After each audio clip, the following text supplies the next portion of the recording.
By request, we're going to find the inverse and graph these two functions here. One is an absolute value function with some transformations, and the other's a quadratic with some transformations.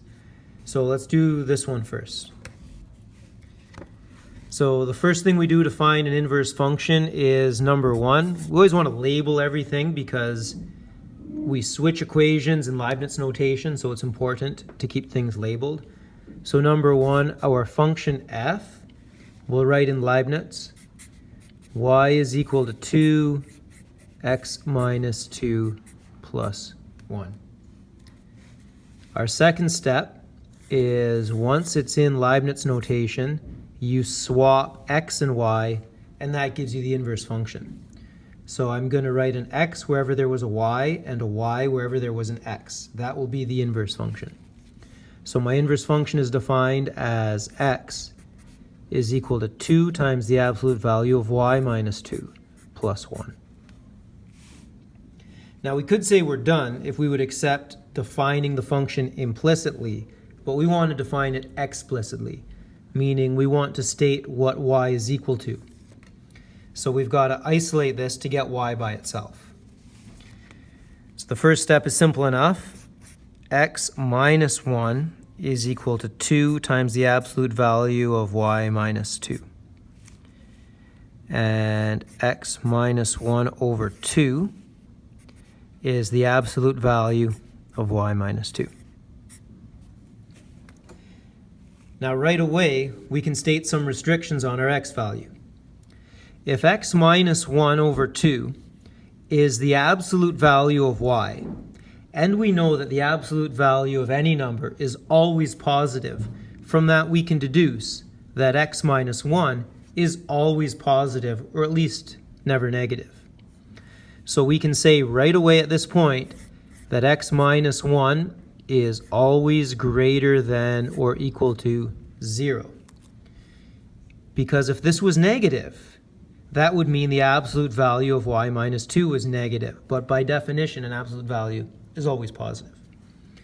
So what this gives us is that the restriction on our domain. It's the set of possible x values. Furthermore, we could add 1 to both sides of the inequality. X is always greater than or equal to 1. Now notice, this is an absolute value function. And if I was to graph it, we're going to shift it over 2 and up 1. It's going to look like that. Notice its range is that y is always greater than or equal to 1. For its inverse, the domain is that x is always greater than or equal to 1. The range restrictions of the function will become the domain restrictions of the inverse function.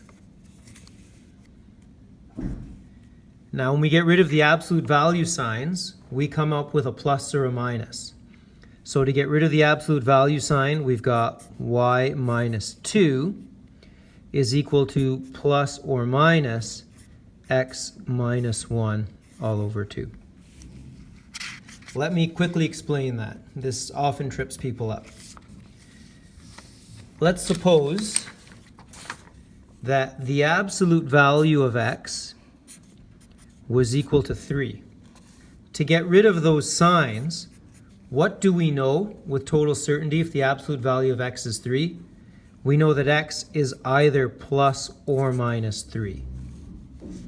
You see graphically, this is the absolute value of x. And for it to be equal to the number 3, then x has to be either 3 or negative 3.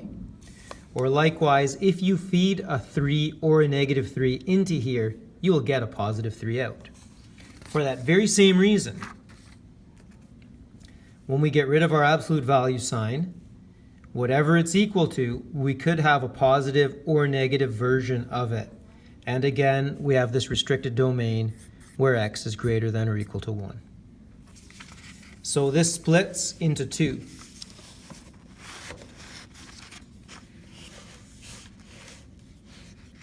So either y minus 2 is equal to x minus 1 over 2, or y minus 2 is equal to negative x minus 1 over 2.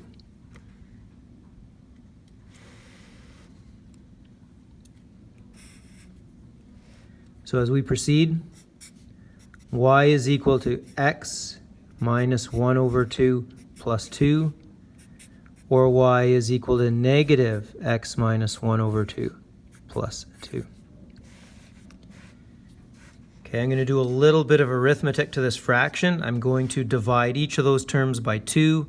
I'm going to divide each of those terms by 2 and make the whole thing negative, and then we're going to simplify.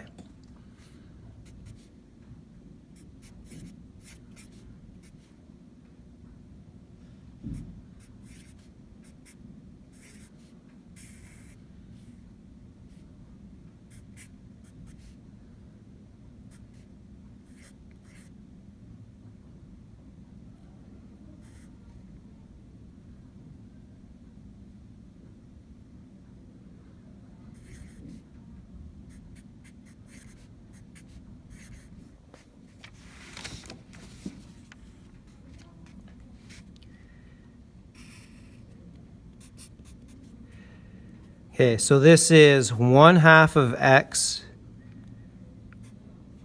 minus, so that's 2 minus 1/2, so that is 1.5, or 3 over 2, plus 3 over 2.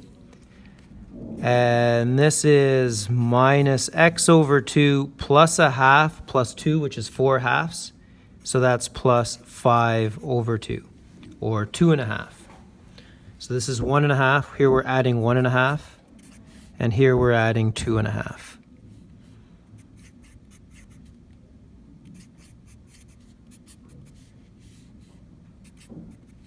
And remember, all the while, x is greater than or equal to 1 in both cases.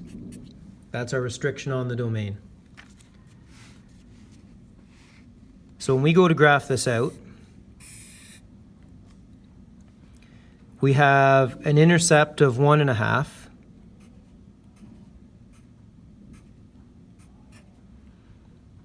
And we have a slope of 1/2. However, it's only valid starting when x is equal to 1. And over here, we have a slope of negative 1/2, an intercept of 2.5, and a slope of negative 1/2.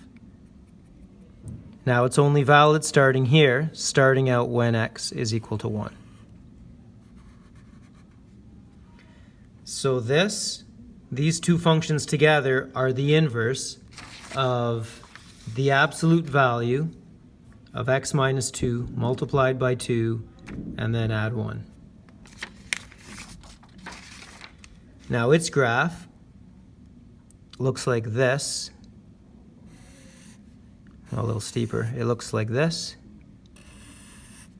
And notice this line in the xy axis. One of them is the mirror image of the other.